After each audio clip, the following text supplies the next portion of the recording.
Magandang umaga po sa lahat. Sa atin pong ebanghelyo, may ibang aspeto tayong dapat tanggapin sa pagkatao at pagkadiyos ni Jesus.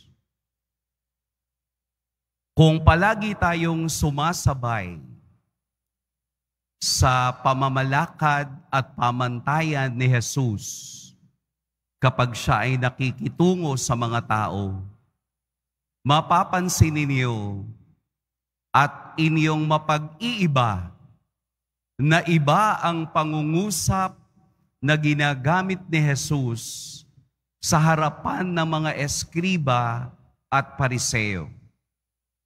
At iba naman ang degree o pamamaraang ginagamit ni Jesus sa harapan ng mga ordinaryong tao. Dahil magkaiba sila ng pamantayan sa buhay, kaya ibinabagay ni Jesus kung anong klaseng pamantayan ang dapat para sa kanila. Kaya po sa ebanghelyo ngayon, medyo mabigat, diretso at masakit. Kung ikaw ay isang pariseo, masasaktan ka sa kaniyang salita. Kayong mga pariseo, diretso na sinabi ni Jesus, kayo na mga pariseo, hinuhugasan ninyo ang labas ng tasa at ng pinggan, ngunit ang loob ninyo'y punong-puno ng kasakiman at kasamaan. Ano pong ibig sabihin nito? Na ang mga pariseo ay mahihilig lamang sa ritual, mahihilig lamang sa panlabas, kung ano ang pwede nilang ipakita na sila ay magagaling at marurunong na tao. External, para masabing sila'y sumusunod sa batas, para masabi nilang sila'y sumasamba ng tama. External ang kanilang pinapakita. Kaya anong tawag ni Jesus sa kanila? Mga hangal. Sa English nga, you fool. Sa Tagalog, alam natin yon, hindi lamang hangal, mas malalim pa, di ba? Parang kumbaga sa lengguwahe natin, kayo mga GAGO. Yun yung gustong sabihin. Mga hangal, ang hihilig ninyo sa mga panglabas na anyo, pero sa katotohanan, ang kalooban ninyo ay katulad ng mga libingang puro inuuod sa loob. Kaya siya ay nagbigay ng challenge. Ipamahagi ninyo sa mga dukha ang laman ng sisidlan. Hindi mahalagang hugasan. Ang mahalaga yung laman ng pinggan na ibinibigay ninyo sa mga dukha. Sapagkat kung ano ang laman at kung ano ang nasa loob ng laman ay nilikha ng iisang Diyos. Mahirap, pero ito ang pinanggigising ng Diyos sa ating lahat. Baka tayo sa ating pamumuhay ay mahihilig din sa external manifestation. Baka nandun lamang tayo sa panglabas, pero sa katotohanan, ang loob natin hindi tunay na nananampalataya. Baka nandun lang tayo sa mga bagay na nakikita ng iba, pero yung kalooban hindi nakikita. Tandaan po natin, kung ano ang ating inilalabas, ay iyon ang nilalaman ng kalooban. Kung tunay tayong nananampalataya sa Diyos, huwag nating bigyang pansin ang mga external manifestation na minsan ay mali dahil ito ang sarili nating pananaw. Ang katotohanan na nalalaman ng Diyos ang tunay na nasa loob nating lahat. Ang laman ng puso ang siyang mahalaga kesa sa mga panlabas or external na mga bagay. Meron po akong namisahan sa isang malayong lugar. Bago magmisa,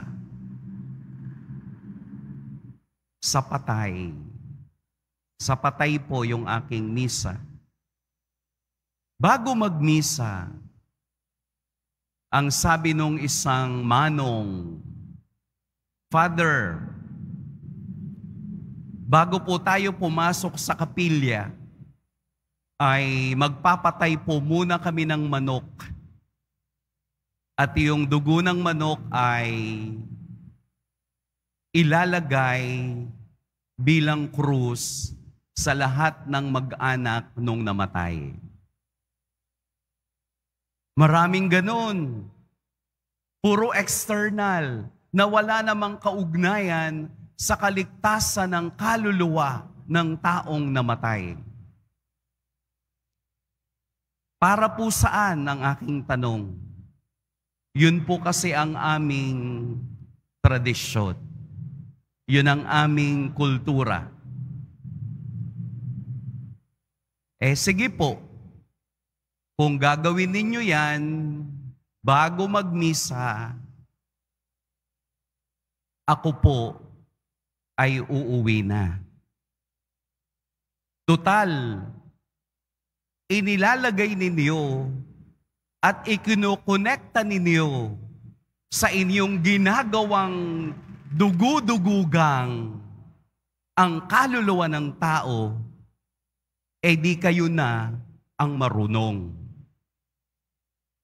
Hindi ko po mimisahan.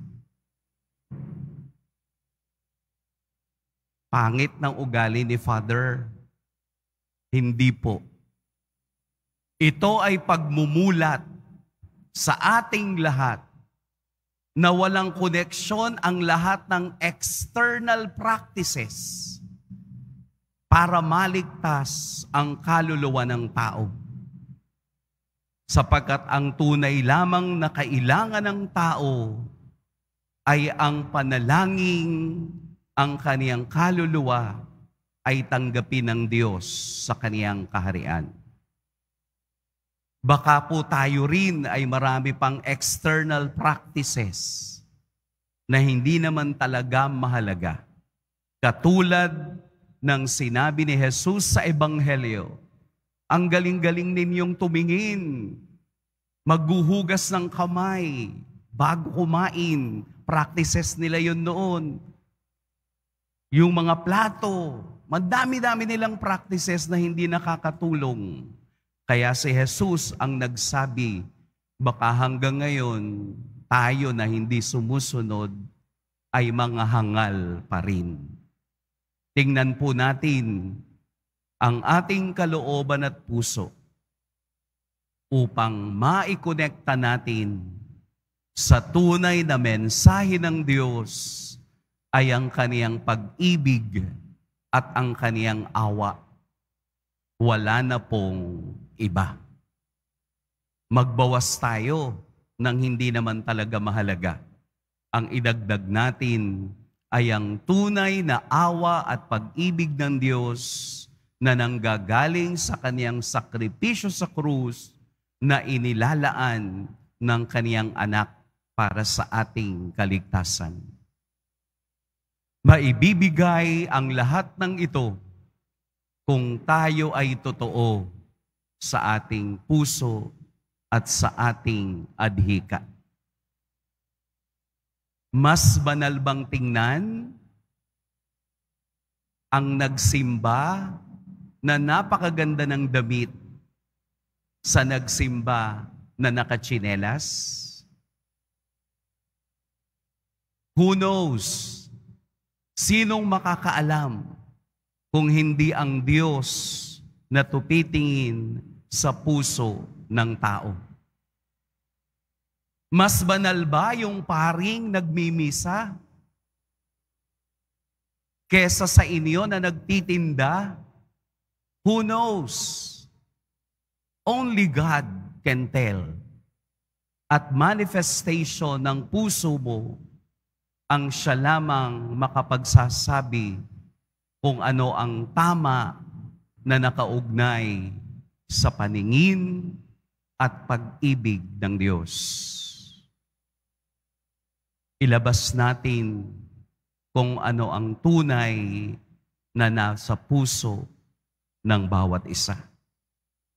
Pagpalain tayo ng poong may kapal.